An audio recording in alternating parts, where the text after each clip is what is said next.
प्रभु स्मरण। ॐ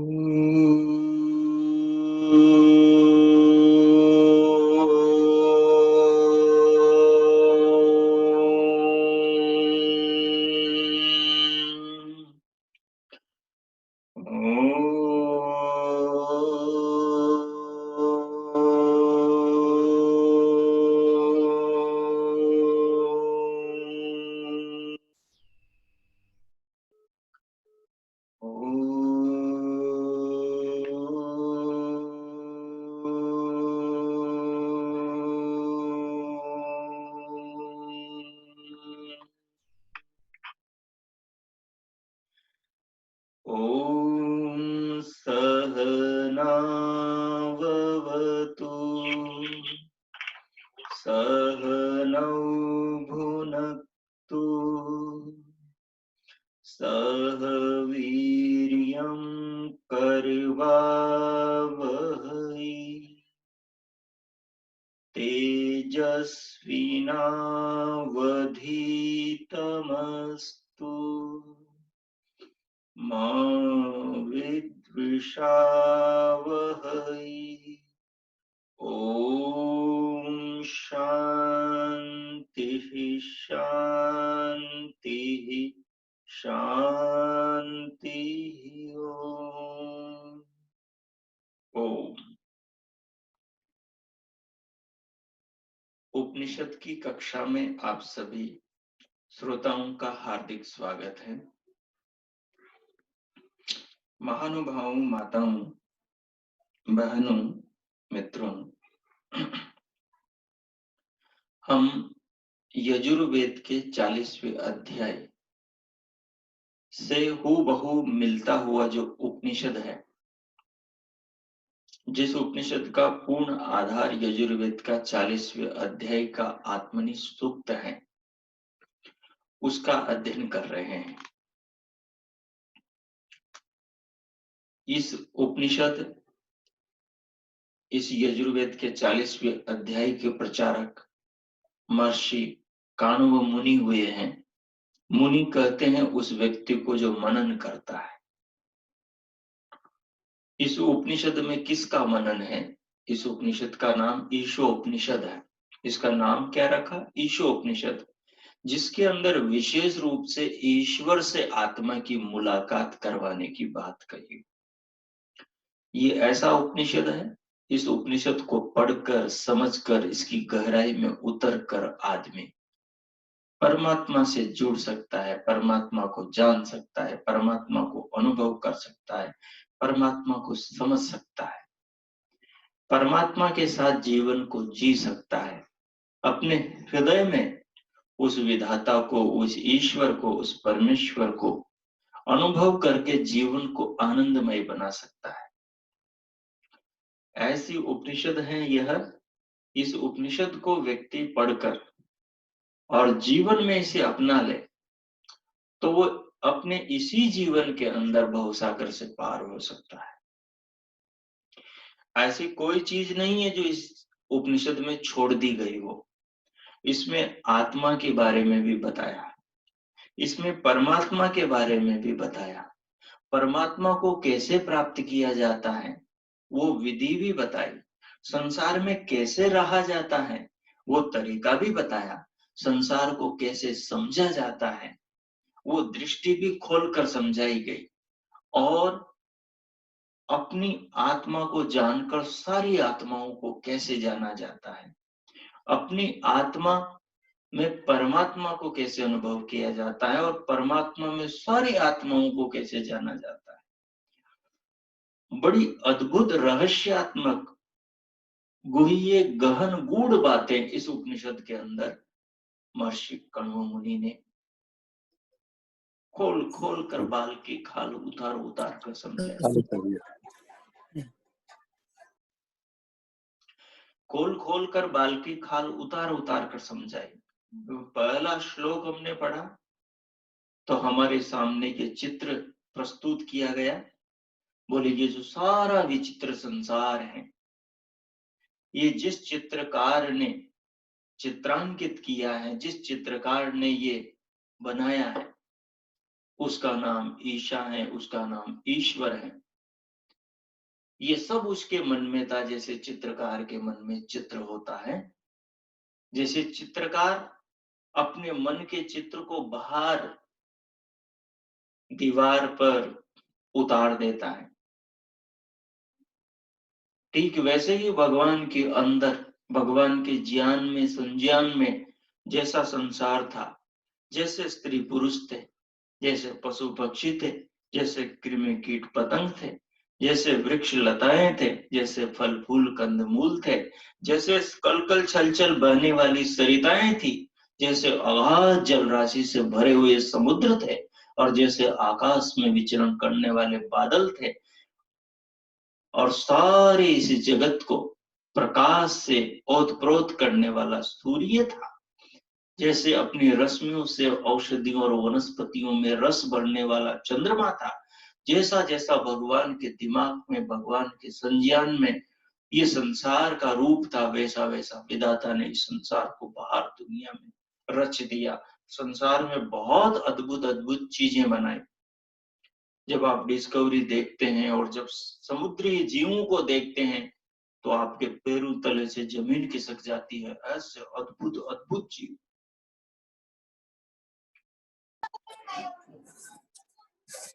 अच्छा, आवाज चली। ये माता बीना जी, आप म्यूट रखे, बीच बीच में ना खोले कृपया। तो मेरे कहने से एक मूवी देखिएगा आप सब लोग, एक चीज मिलेगी वंडरफुल। उस मूवी के अंदर वंडरफुल है मोक्ष, उस मूवी के अंदर वंडरफुल है विधाता ने इस जगत के अंदर जो खूबी रखी है, एक एक चीज के अंदर जो विशेषता, एक एक जीव को जो प्रतिभा दी है, उनका चमत्कार वहां देखने को मिलेगा।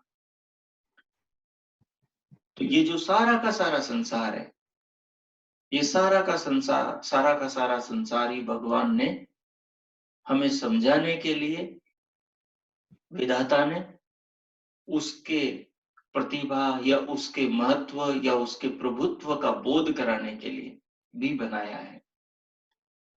तो पहले श्लोक में हमने समझा था कि सारा का सारा संसार भगवान ने बनाया है, और इस संसार का भोग त्याग पूर्वक करना है, क्योंकि संसार में से कोई भी कुछ भी नहीं ले जा सकता।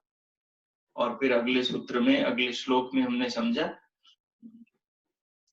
कि संसार में रहते हुए 100 वर्ष तक जीने की इच्छा करनी है, 100 वर्ष तक जीने की अभिलाषा रखनी है, जल्दी मरने के बारे में सोचना नहीं, 100 से ज्यादा ही जीने की इच्छा रखनी है, लेकिन कर्म करते हुए, कर्म करते हुए। कर्म कौन से करने हैं? पुण्य कर्म। कर्म कौन से करने? निष्काम कर्म। कर्म कौन से करने हैं? ऐसे कर्म जिन कर्मों के बंधन में आत्मा न बंधे। आत्मा को बांधने वाले कर्म नहीं करने, आत्मा को बंधनों से मुक्ति दिलाने वाले कर्म करने। और उन कर्मों के बारे में बताएगा कौन? तो कहा आत्मा ही बताएगा। हमारा आत्मा ही सबसे बड़ा गुरु है, उपदेशक है। हमारे आत्मा में बैठा अंतर्यामी निरंतर उपदेश पर उपदेश किए जा रहा है। जब भी हमारा कोई भी पांव यदि पाप के पथ पर पड़ा, तो झट से आत्मा भीतर से बोल देगा कि गलत रास्ते पे जा रहा, रुक जा। तो झट से अपने पांव को उठाकर पीछे कर लेना है, हुई गलती को तत्काल सुधार लेना है, गलती को होने नहीं देना, गलती के होने से पहले सुधार कर लेना है।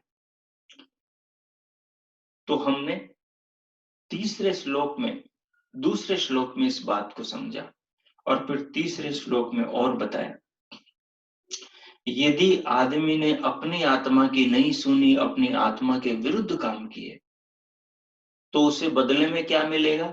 परिणाम फल के में क्या मिलेगा? तो बोले फल रूप में ऐसी योनियों में जन्म मिलेगा जिन योनियों के अंदर ज्ञान की कोई किरण भी नहीं दिखाई देगी, जिनमें सुख और शांति की कोई भी सुख शांति के कोई क्षण नहीं मिलेंगे। सब और जीवन में अंधकार ही अंधकार होगा। जैसे पशुओं का जीवन जैसे पक्षियों का जीवन, जैसे कृमि कीट पतंगों का जीवन, जैसे दिन रात बारिश में, धूप में और सर्दी में खड़े रहने वाले इन वृक्ष और इन लताओं का जीवन। तो संसार में जितने भी हैं,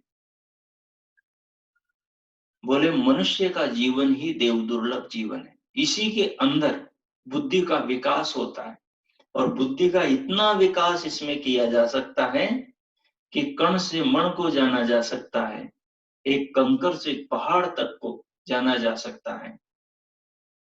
ये मनुष्य अपने अंदर ज्ञान का विकास करते करते ये मनुष्य महामानव बन जाता है, मानव से ये देव बन जाता है और ऋषि बन जाता है, और सारा जो संसार में भरा हुआ ज्ञान है उसे जान लेता है। भगवान वेद व्यास योग दर्शन में रहस्य खोलते हुए कहते हैं, बोले इस विशाल संसार के अंदर मानो काली रात में एक जुगनू चमके, और जुगनू का जितना प्रकाश हो, बोले उतने से एक नियम, उतनी सी व्यवस्था, उतनी सी चीजें जानने में नहीं आती योगी के, बाकी सारा जो संसार है जानने में आ जाता है समाधि में, जब परमात्मा की कृपा होती है, जब परमात्मा का स्नेह मिलता है, जब परमात्मा के ज्ञान की, भगवान के आशीर्वाद की जब साधक पर, योगी पर बरसात होती है। कब होती है? जब भगवान के दिए ज्ञान के अनुरूप, भगवान के बताए वेद मार्ग के अनुरूप, भगवान के अनुसार चलने वाले ऋषि मुनियों की बताई बातों के अनुरूप जब मनुष्य जीवन को जीता है, तो इतनी सदगति, इतना उच्च विचार उसके अंदर प्रकट होते हैं कि उसका जीवन परिवर्तन हो जाता है। तो इतनी बातें हमने समझी। उसके बाद में परमात्मा के बारे में बताया। बोले जो परमात्मा को जीवन में देखता है, जो परमात्मा के साथ में भावना पूर्वक जीता है, जो सारे संसार को विधाता ईश्वर का, विश्वपति जगदीश्वर का मानकर जीता है, बोले उस आदमी के तो परमात्मा निकट से निकट है, उसके परमात्मा भीतर है, उसके तो हृदय में परमात्मा बैठा हुआ है। वो तो मानो परमात्मा की आंखों से ही दुनिया को देखता है। उसके तो हर कदम में सत्य, धर्म, न्याय, प्रेम, वात्सल्य, करुणा और देवत्व होता है। उसकी हर क्रिया के अंदर धर्म ही व्यवहरित हो रहा होता है।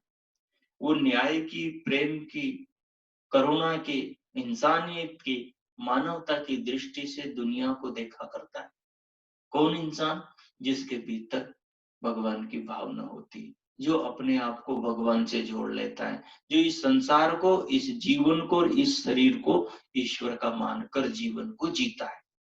उस इंसान के अंदर इतना विकास आंतरिक हो जाता है,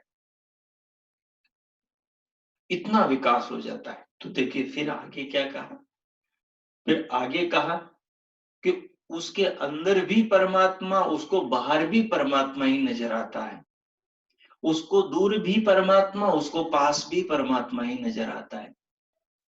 क्योंकि जहां जहां दृष्टि जाती है वहां वहां सारी सृष्टि उस परमात्मा का ही गीत गाती हुई प्रतिपल अनुभव होने लगती है। एक एक डाल, एक एक पत्ता, एक एक दिन का, सर्वत्र सब और सृष्टि के अंदर सारी रचनाओं में, सारी रचनाओं के पीछे, सारे चित्रों के, सारी आकृतियों के पीछे वही निर्माता छिपा हुआ प्रतीत होता है। सारी सृष्टि उसका निर्माण, उसकी कला, उसका कौशल, उसकी प्रतिभा, उसकी प्रभुता नजर आती है। पत्ते पत्ते की कर्तन में, फूल फूल की सुगंध में, पल पल के मिठास में, एक एक औषध और एक एक वनस्पति के गुण में वो ईश्वर को देखता है। वो हर मनुष्य को ईश्वर की संतान, हर शरीर को ईश्वर के द्वारा बनाया हुआ समझता है। वो हर देह, हर शरीरधारी, वो वस्तु वस्तु की आदर और सम्मान करता है। वो भाव भरी भावना से इस जगत को, सृष्टि की प्रत्येक व्यवस्था को देखता है। वो भगवान के सूर्य को प्रणाम करते हुए भगवान को ही प्रणाम कर रहा होता है। वो चंद्रमा को प्रणाम करते हुए वो साक्षात ईश्वर को ही प्रणाम कर रहा होता है। वो ये सारी सृष्टि को ध्यान में रखकर वो वास्तव में ईश्वर की ही पूजा कर रहा होता है। ऐसा व्यक्ति इस उपनिषद को पढ़कर अपने जीवन को धन्य कर लेता है। और बोले जो पापी, जो आत्मा विरुद्ध काम करने वाला जो आदमी है, वो देखो कैसे रास्ते पर चलता है। बोले वो अंधकार से युक्त नारकीय योनियों को प्राप्त होता है। बोले परमात्मा सबके अंदर होते हुए भी उसके बाहर होता है मानो, सबके पास होते हुए भी उससे दूर होता है मानो। परमात्मा मानो अचल होता हुआ भी चल, उससे दूर होता है, उसकी भावना से, उसके हृदय से, उसकी आत्मा से, उसके जीवन से विधाता दूर होता है, क्योंकि उसके अंदर पाप बसा होता है।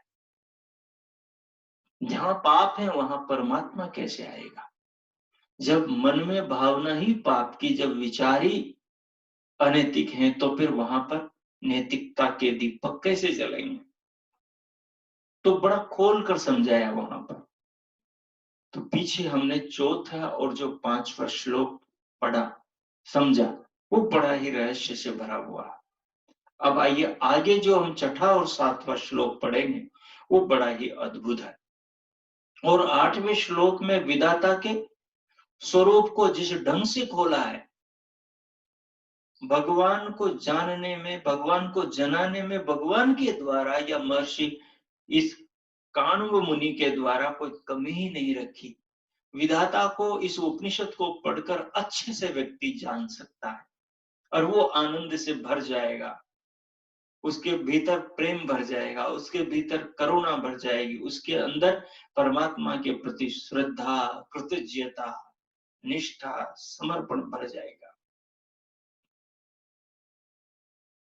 तो आइए अब हम ईशोपनिषद के 6ठे श्लोक से प्रारंभ करते हैं आज का पाठ।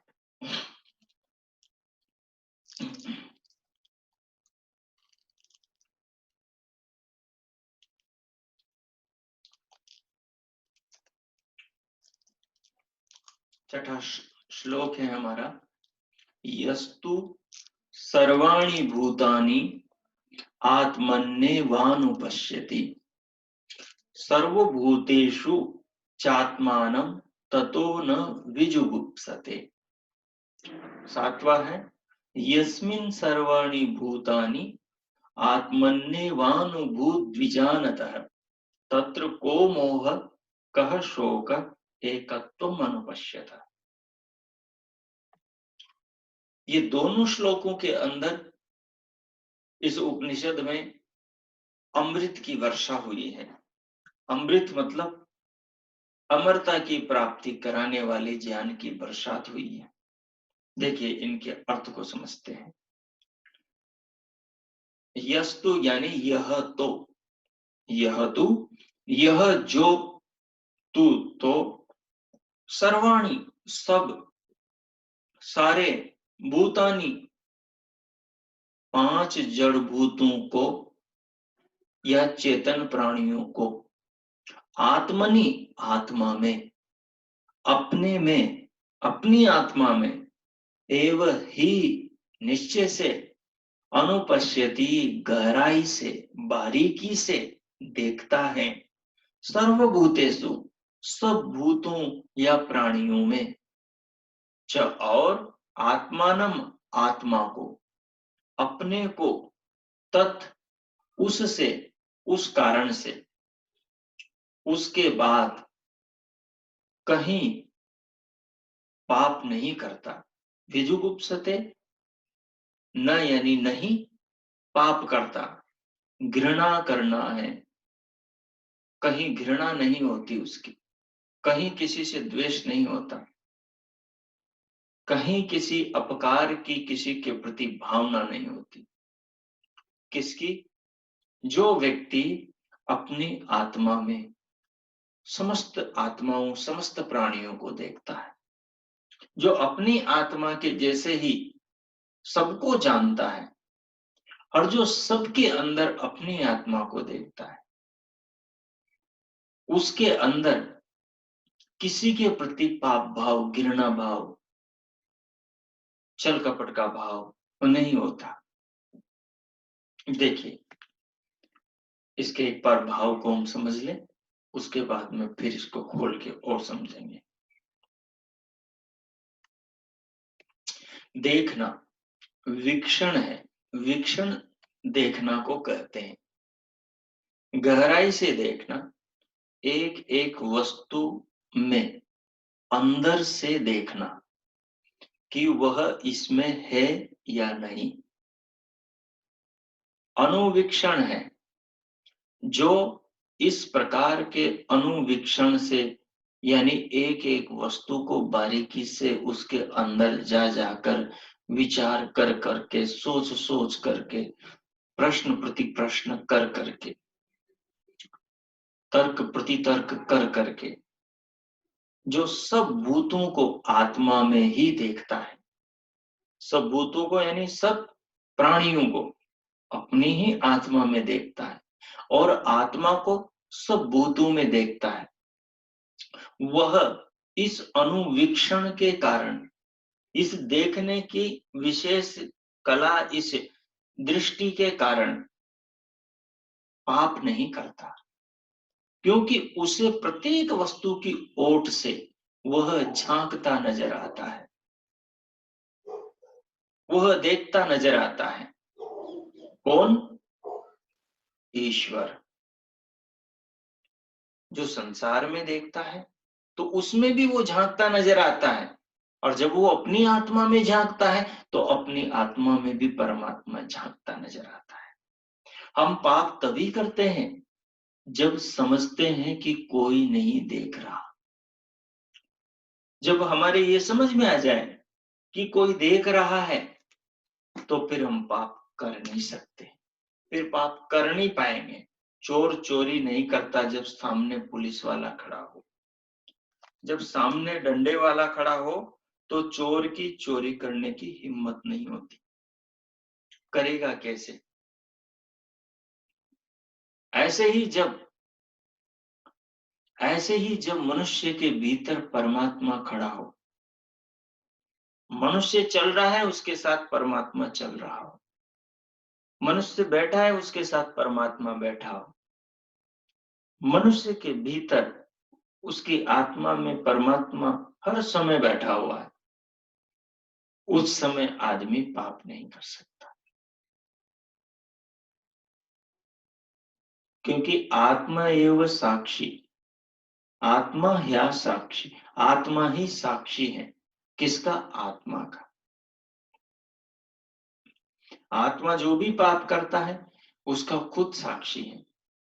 और आत्मा में जब आत्मा झांकता है तो उसे जरूर लगता है कि कोई मुझे देख रहा है, कोई मेरे भीतर से उपदेश कर रहा है, और ये प्रत्यक्ष समझ में आता है। और परमात्मा ने अथर्ववेद में एक मंत्र में इस बात को कहा, यस्तिष्ठति चरति यश्च वंचति यो निलायम चरति यः पतंगम दौ सन्निषद्दे यन्मन्त्रयेते राजा तत्वेदस वरुणस्तृतीय। विधाता कहते हैं, वेद का उपदेश करता परमेश्वर कहते हैं कि यस्तिष्ठति, जो जहां पर बैठा हुआ है या खड़ा हुआ है या चल रहा है,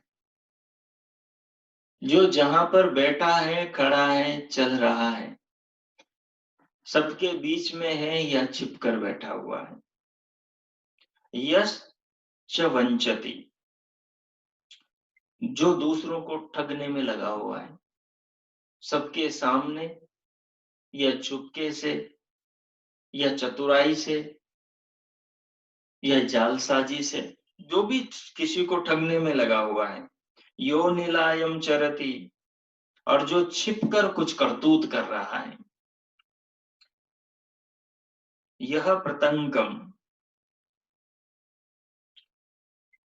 जो दूसरों के लिए षड्यंत्र कर रहा है। दौ सन्निसद्दे यत् मंत्रयेते राजा तत्वेद वरुण तृतीय।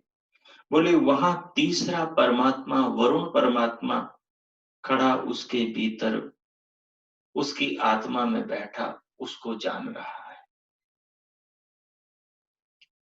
क्योंकि हमारी आंखें ईश्वर की ही आंखें हैं, हमारा शरीर ईश्वर का ही शरीर है, क्योंकि उसी ने बनाया है। ईश्वर सर्वत्र सृष्टि के कण कण में व्याप्त सर्वत्र विद्यमान है, हमारे भीतर भी है, हमारे शरीर के कण कण में, सृष्टि के कण कण में है। जैसे आत्मा नहीं दिखाई देती, ईश्वर दिखाई नहीं देता।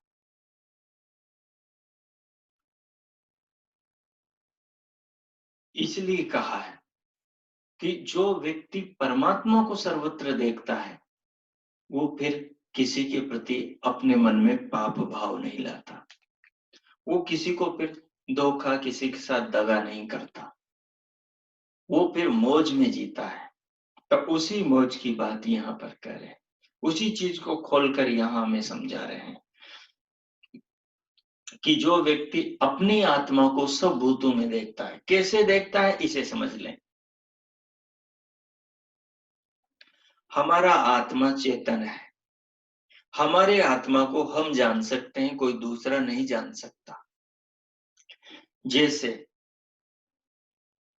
हमारे मुंह की गुड़ की डली का जो स्वाद है, उस गुड़ के स्वाद को, उस डली के स्वाद को जो हमारी जीभ पर रखी है उसे हम अनुभव कर सकते हैं।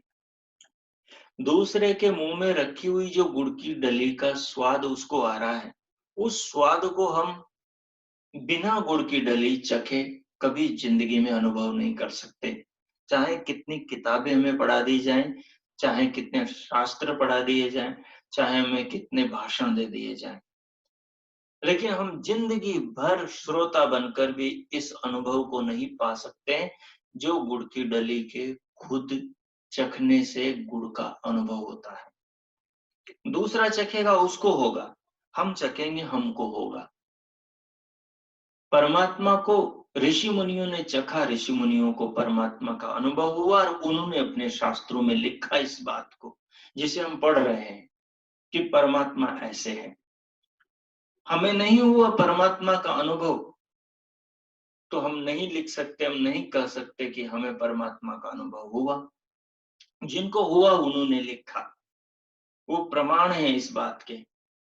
अब यदि गुड़ भी अभी तक हमने नहीं चखा है तो हम नहीं कह सकते गुड़ ऐसा होता है, और जब हमने गुड़ चख लिया तो हम कह सकते हैं गुड़ का स्वाद सब अन्य चीजों से भिन्न गुड़ में ही होता है।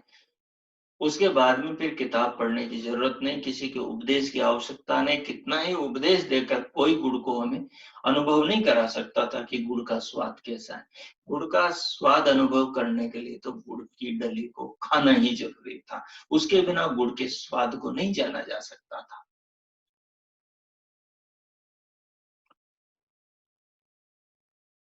इसी प्रकार से जब हम अपनी आत्मा को अनुभव कर लेते हैं, दूसरों ने, महापुरुषों ने, ऋषि मुनियों ने अनुभव किया अपने आत्मा को, उन्होंने कहा अपने अनुभव में, लेकिन जब तक हम अपनी आत्मा को अनुभव नहीं करते हैं तब तक हम नहीं कह सकते कि हम ऐसे हैं।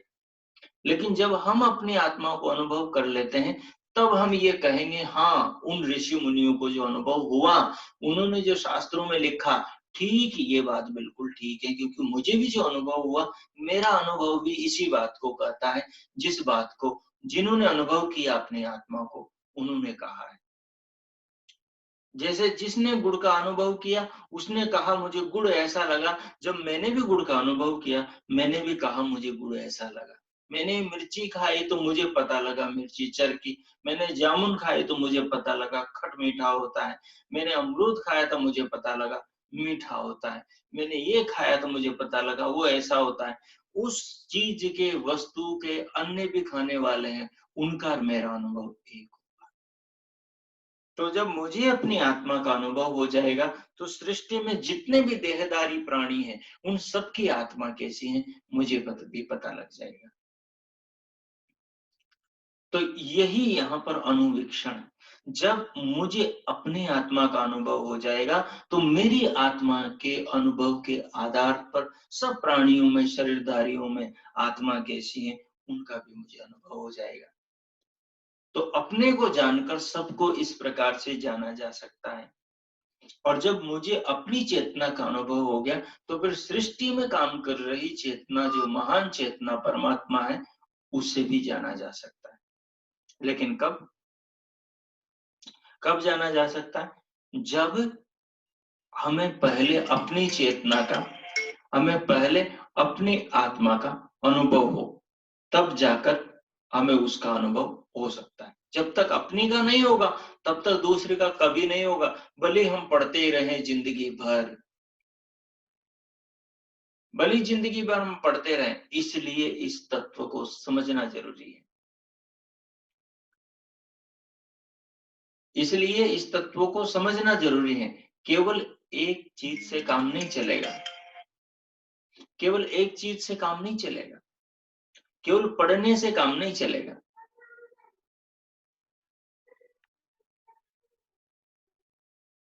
केवल पढ़ने से काम नहीं चलेगा, पढ़ने के साथ साथ में प्रायोगिक ढंग से साधना करना भी पड़ेगा, प्रायोगिक ढंग से जीवन को और जगत को जानना भी पड़ेगा। तो वही बात यहाँ पर कर रहे हैं कि पहले क्या करें, अपने आप को गहराई से देखना सीखें, अपने आप को गहराई से जांचना और समझना सीखें, अपने आप में उतरकर स्वयं को अनुभव करना सीखें। और बस एक बार स्वयं का अनुभव हो गया तो बाकी सब का अनुभव वैसा तो नहीं होगा अपने जैसा, लेकिन अपने पैमाने पर, अपने अनुभव के आधार पर अन्य भी समझ में आ जाएंगे। जहां ये बात समझ में आ जाएगी, वहां ये भी बात तत्व की समझ में आ जाएगी कि मैं मरने वाला नहीं, मैं चेतन हूं, मैं अपरिवर्तनशील हूं। सुख दुख मुझे आत्मा में नहीं होते, मुझे आत्मा को होते हैं जो शरीर पर होते हैं। तो परिवर्तन, बदलाव शरीर में होता है, आत्मा में नहीं होता। तो कई सारे फिर रहस्य खुलते चले जाते हैं, और रहस्यों के नीचे रहस्यों की परतें खुलती चली जाती हैं, और साधक गहराई में प्रवेश करता चला जाता है। तो यहाँ पर इस तत्व को खोलकर कहा, और अपनी आत्मा को जानने से ही परमात्मा भी समझ में आता है, क्योंकि अपनी आत्मा भी चेतन है, परमात्मा भी चेतन है। अपनी आत्मा भी निराकार है और परमात्मा भी निराकार है। अपनी आत्मा भी अपरिवर्तनशील है और परमात्मा भी अपरिवर्तनशील है। अपनी आत्मा भी शाश्वत है, अविनाशी है, और परमात्मा भी शाश्वत और अविनाशी है। अपनी आत्मा सनातन, तो वो भी सनातन है। बस अपनी आत्मा अणु स्वरूप है, परमात्मा सर्वदेशी विभू है। आत्मा एक देशी, परमात्मा सर्वदेशी। आत्मा शरीर में अणु स्वरूप और परमात्मा ब्रह्मांड में विभू स्वरूप सर्वत्र विराजमान है।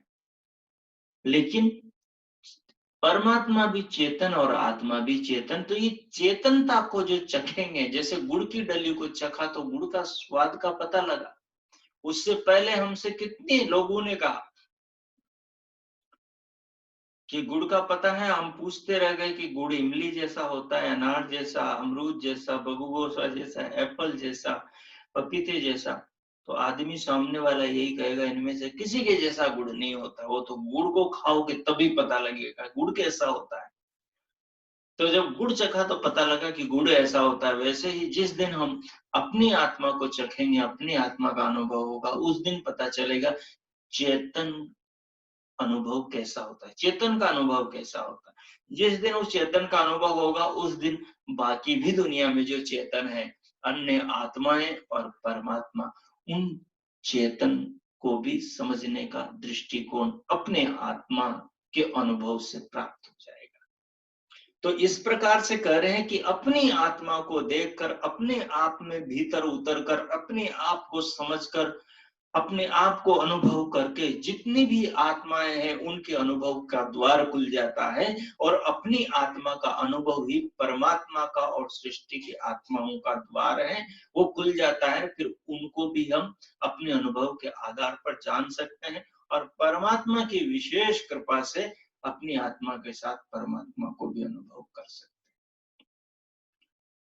जब दूध का दूध पानी का पानी हो जाएगा कि मैं तो आत्म तत्व, शुद्ध आत्म तत्व हूँ, ये शरीर परिवर्तनशील है, इस शरीर के खातिर क्यों बेईमानी करनी, शरीर के खातिर क्यों धोखाधड़ी करनी, इस शरीर के खातिर क्यों गलत काम करना, कि शरीर के खातिर बिना परिश्रम के क्यों किसी का हड़पना, सारी बातें खुलकर समझ में आ जाएगी। और भगवान ने दिया ही ये शरीर, पैर इसलिए दिए हैं कि इन पर चलें, हाथ इसलिए दिए हैं कि इनसे काम करें, और वाणी इसलिए दी है कि इससे बोलें, कान इसलिए दिए हैं कि इनसे सुने, आंखें बल्कि देखें इनसे, और मन से विचार करें, बुद्धि से सोच विचार करके काम करें, इसलिए भगवान ने दिया है। और इनका किस दृष्टि से किस प्रकार प्रयोग करें वो भी बताया।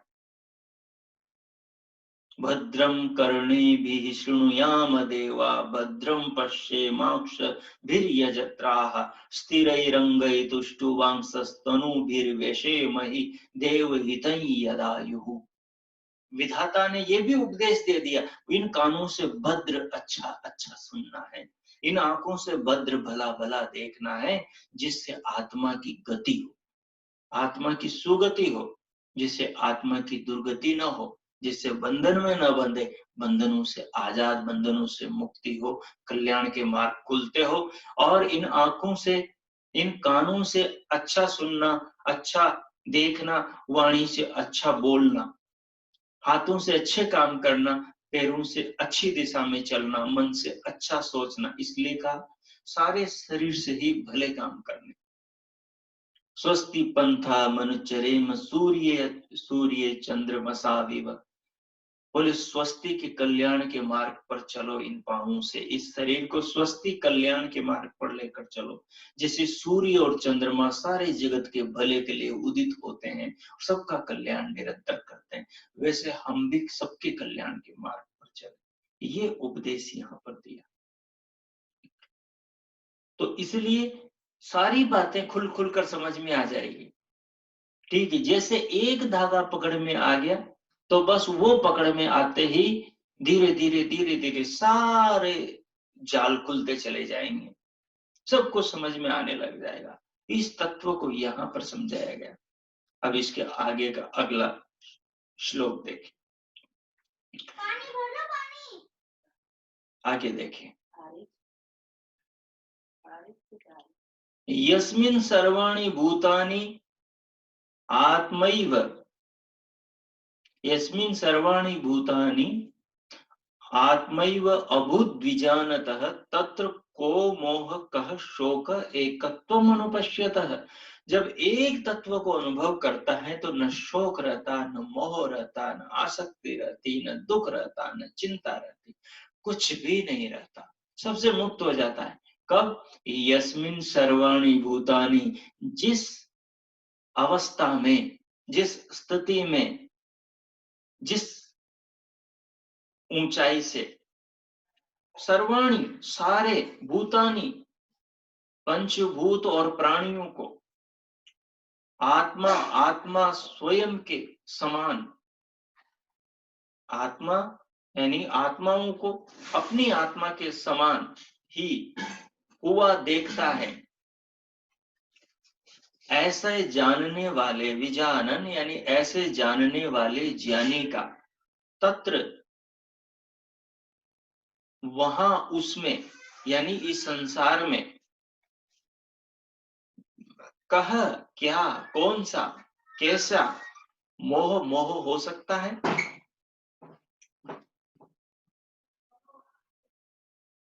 जो सबके अंदर ही और जो सबको अपने में ही देखने वाला है, उस व्यक्ति का किसी में मोह नहीं होगा, वो सारे मोह के बंधनों से ऊपर उठ जाएगा। कह शोक, और कैसा शोक, वो तो सर्वत्र एकत्वम अनुपश्यत, सर्वत्र वो एकत्व को देखता है। कैसे एकत्व को? जैसे अपना शरीर है वैसे सर्वत्र सब प्राणियों के शरीर के बारे में सोचता है कि जैसे मेरा शरीर है वैसा सबका शरीर है, सबको ये शरीर उनके कर्मानुसार मिला है, और इस शरीर से शुभ और पुण्य काम सबको करने हैं। और जैसे मेरा शरीर प्रकृति का है, प्रकृति से परमात्मा ने बनाया है, वैसे सबके शरीर प्रकृति से परमात्मा ने बनाए। जैसे मैं ईश्वर की संतान हूँ, ईश्वर के बनाए शरीर रथ में रहता हूँ, घर में रहता हूँ और ईश्वर के बनाए इस रथ में यात्राएं करता हूँ। वैसे ही सारे प्राणी ईश्वर के बनाए शरीर रूपी रथों में बैठे हुए हैं मानो, और उनमें अपने कर्मों के अनुसार विचरण कर रहे हैं। इस प्रकार से सारी जगती के समस्त प्राणियों को वो ईश्वर की संतान मान लेता है, जान लेता है अनुभव से। और जितने भी प्राणी हैं, उन प्राणियों में जो चेतन तत्व है वो उसके जैसा है, ये तत्व भी जान लेता है। और जो विधाता परमात्मा है वो भी निर्लेप नारायण उसकी आत्मा के समान है। जैसे उसकी आत्मा नहीं बदलती वैसे परमात्मा भी कहीं नहीं, कभी नहीं बदलते। इन तत्वों को जानता है, इसलिए कहा जिस जानने वाले के ज्ञान में सब भूत आत्मवत हो गए, सब प्राणी अपने आत्मा के समान हो गए। इसलिए आत्मवत हो गए क्योंकि कण कण में ईश ही बसा हुआ है। कण कण में भगवान के नियम, भगवान की व्यवस्थाएं, भगवान की रचनाएं, भगवान की सृष्टि ही सब और फैली हुई है। तो कहा फिर वहां भूतों के अनेकत्व में आत्मा के एकत्व का अनुवीक्षण करने वाले के लिए मोह कैसा और शोक कैसा। तो वो मोह और शोक के, तनाव के, चिड़चिड़ापन के, डिप्रेशन के पार चला जाता है, एक शांति की, एक आनंद की अवस्था में चला जाता है। सारे शोकों से, सारे दुखों से, सारे तनावों से पार हो जाता है। इसकी छोटी सी झलक आप अपनी निद्रा में देख सकते हो। जब हमारी आत्मा निद्रा की अवस्था में चली जाती है, उस समय हमें कोई शोक, कोई भय, कोई मोह, कोई डर, कोई संकट, कोई चिंता फिक्र नहीं होती। निद्रा के अंदर हम सम्राट होते हैं। न मृत्यु का भय होता है, न किसी प्रकार का कोई डर होता है। न ये पता होता है कि मैं स्त्री हूं, मैं पुरुष हूं, मैं हिंदू हूं, मैं मुस्लिम हूं, मैं गरीब हूं, मैं अमीर हूं, मैं सुंदर हूं, मैं कुरूप हूं, मैं न्यूनांग हूं, मैं पूर्णांग हूं, मैं क्षुद्र हूं, मैं विशिष्ट हूं।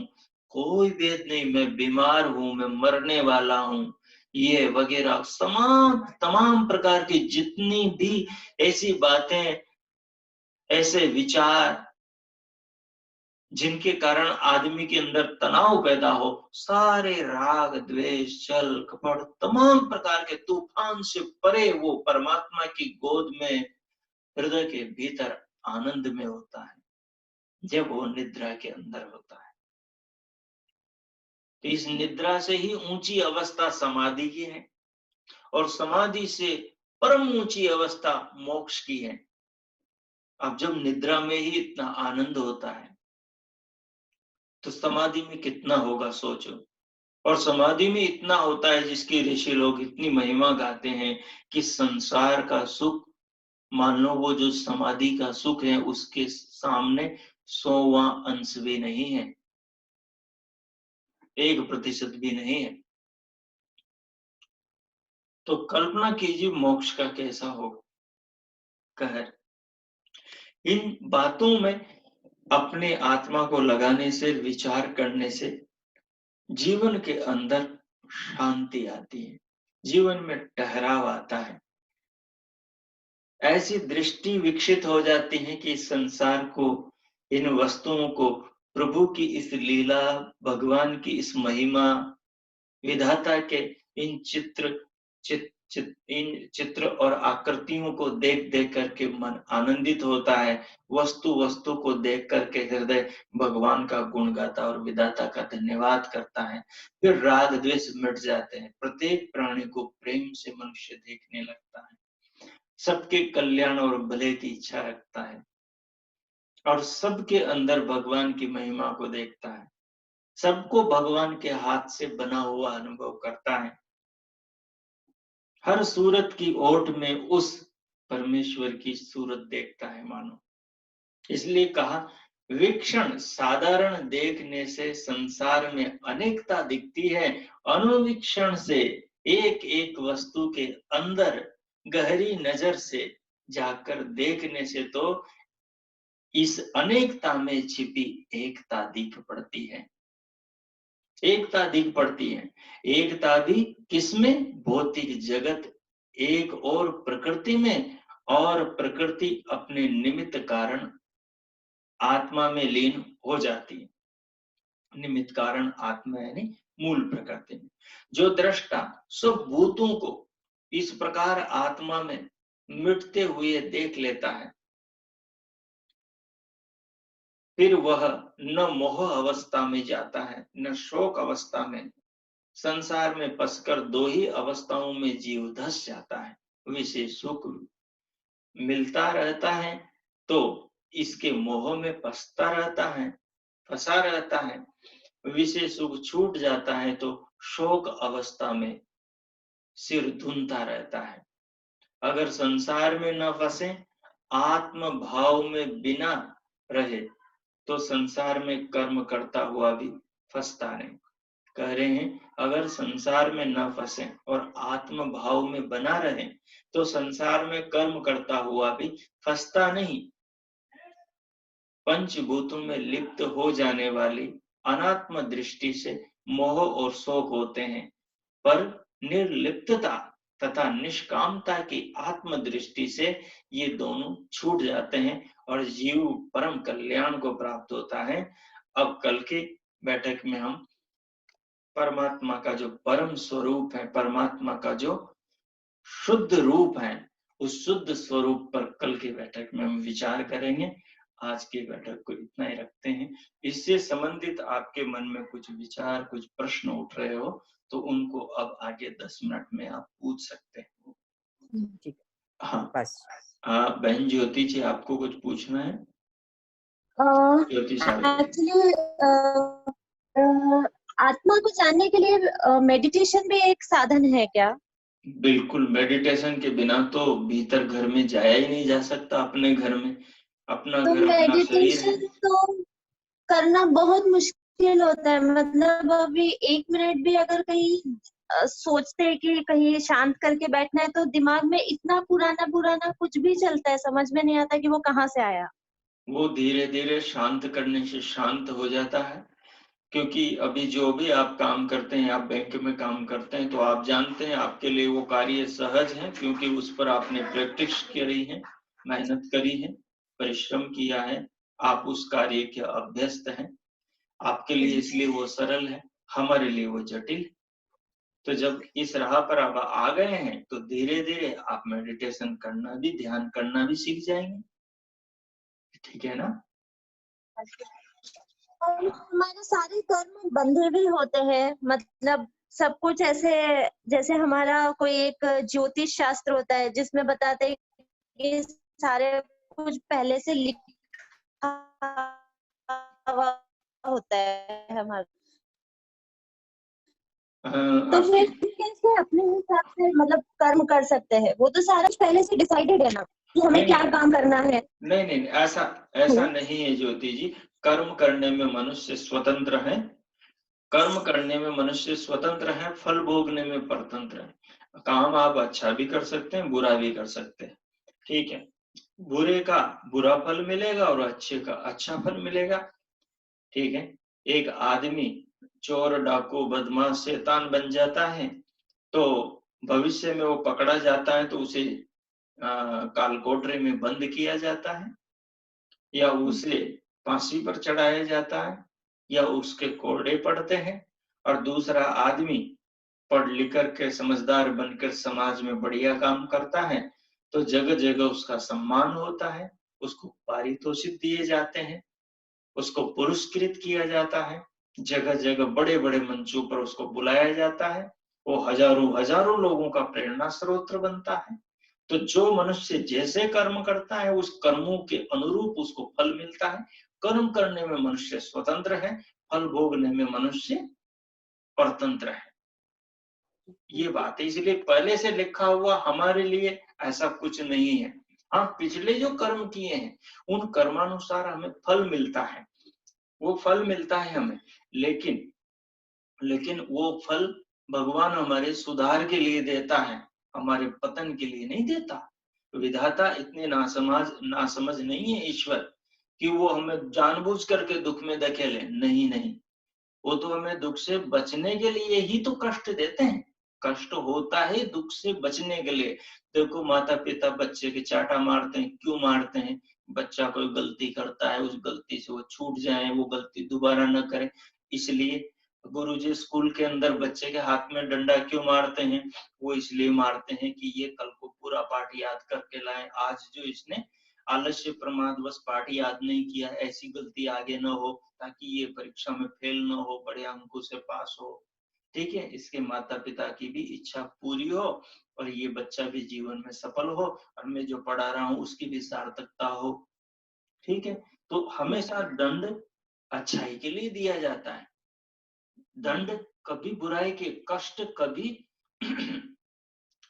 कभी व्यक्ति को दुख देने के लिए नहीं दिया जाता, उसको सुखी करने के लिए। जो परमात्मा भी जो भी हमें देता है दंड हमारे कर्मानुसार, वो हमारे सुधार के लिए देता है।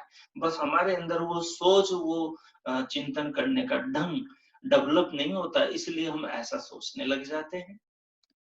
ठीक है, ठीक है। ठीक है। एक चीज और, सॉरी हाँ, जी जी, मेडिटेशन करने के लिए मतलब सबसे पहले कैसे स्टार्ट करना चाहिए? वो मेडिटेशन करने की विधि मैं YouTube से, है ना, जो आपको एक वीडियो भेजूंगा मेरे, या फिर मेरे YouTube चैनल में जाकर आप देखें वहां पर। ठीक है, जो पसंद आए वो वहां से विषय ले और वहां पर फिर अभ्यास करें आप। ठीक है, ठीक है, ठीक है, थैंक यू। ओ, आगे माता बीना शर्मा जी, आपको कुछ पूछना है? पूछना चाह रही हूँ, पहले ईश्वर को जाने या आत्मा को? नहीं, ईश्वर तो बाद में ही जानने में आएगा, पहले तो आत्मा का ही आत्मा अनुभव को होगा। जान। देखिए, जी। जानना हाँ जी। एक अलग चीज है, जानकारी प्राप्त करना एक अलग चीज है और अनुभव करना दूसरी चीज है। जी अनुभव बाद में होता है, ज्ञान पहले करना पड़ता है। जी ठीक, तो जी। पहले तो ज्ञान ज्ञान आत्मा का भी होगा और परमात्मा का भी करेंगे। जब ज्ञान अच्छा हो जी। जाएगा उसके बाद में फिर अनुभव होगा। ठीक जी, है, अब वेदों में ठीक है। तो पहले ज्ञान कांड है, हाँ ऋग, जी। ठीक है, उसके बाद में हाँ जी। यजुर्वेद कर्म कांड है, तो पहले ज्ञान होता है उसके बाद में कर्म किया जाता है। ठीक है माता जी, जी जी, ठीक है। ठीक अच्छा जी। है, अच्छा आचार्य जी, नमस्ते। नमस्ते। आगे श्रीमान भावेश जी, सर नहीं, कुछ पूछना नहीं है। आपको कुछ पूछना है भावेश जी? नहीं नहीं नहीं नहीं। ओ, कांता नागपाल माता जी, नमस्ते आचार्य जी, कोई प्रश्न नहीं है। ओ बहुत अच्छा। बहन जागृति जी,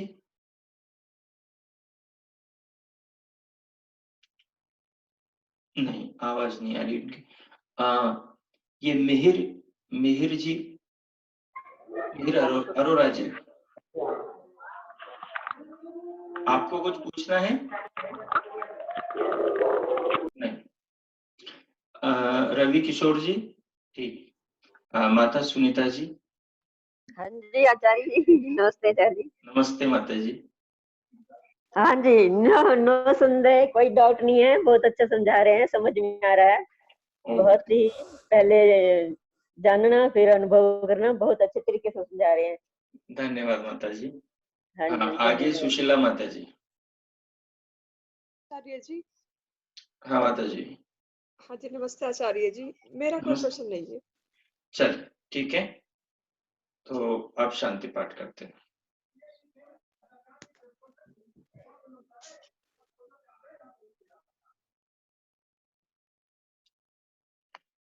ॐ द्यौ शान्तिरन्तरिक्षं शान्तिः पृथिवी शान्तिरापः शान्तिरोषधयः शान्तिः वनस्पतयः शान्तिर्विश्वे देवा शान्तिर्ब्रह्म शान्तिः सर्वं शान्तिः शान्तिरेव शान्तिः कामा शान्तिरेधि। ॐ शान्ति शान्ति शान्तिः। ॐ सभी को नमस्ते, सभी का बहुत बहुत धन्यवाद।